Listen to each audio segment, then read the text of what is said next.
without, without the consent of my wife's parents, as we had no way. They forced my wife to marry with another one without taking her consent. Then now everyone is happy with our marriage without my father-in-law. Then my question is our marriage valid? If not, what can I do? Such marital questions, Akhi, must be submitted to the Islamic court in your country. Why do we say this? The three schools of thought of Imam Malik, Shafi'i, and Hanbali, they say that the marriage without the consent and approval of the woman's guardian, who is her father, is invalid. Based on what? Based on the Prophet's hadith, alayhi salatu wassalam, any woman who is married without the consent of her guardian, her marriage is invalid, invalid, invalid. Those in the subcontinent who follow the school thought of Abu Hanifa, they follow what Abu Hanifa, may Allah have mercy on his soul, said, that a woman can marry herself without the consent of her guardian.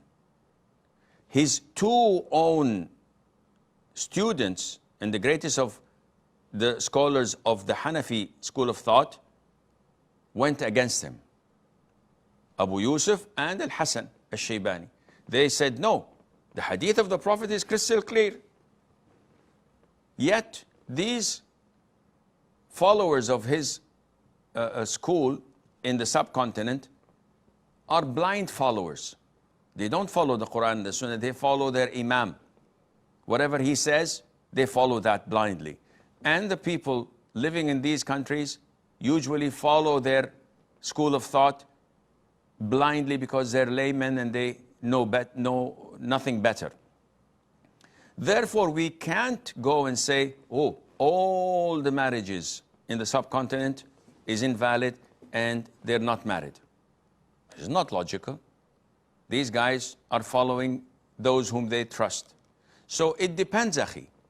If you are a true Muslim who follows the Quran and the Sunnah with the understanding of the three favorite generations, and you know the hadith of the Prophet ﷺ, yet, because you wanted to follow your whims and desires, you loved that woman, you got married to her, against the approval, or at least without the knowledge of her father, then the marriage is invalid. How to rectify it? This is another story altogether, and may Allah make things easy.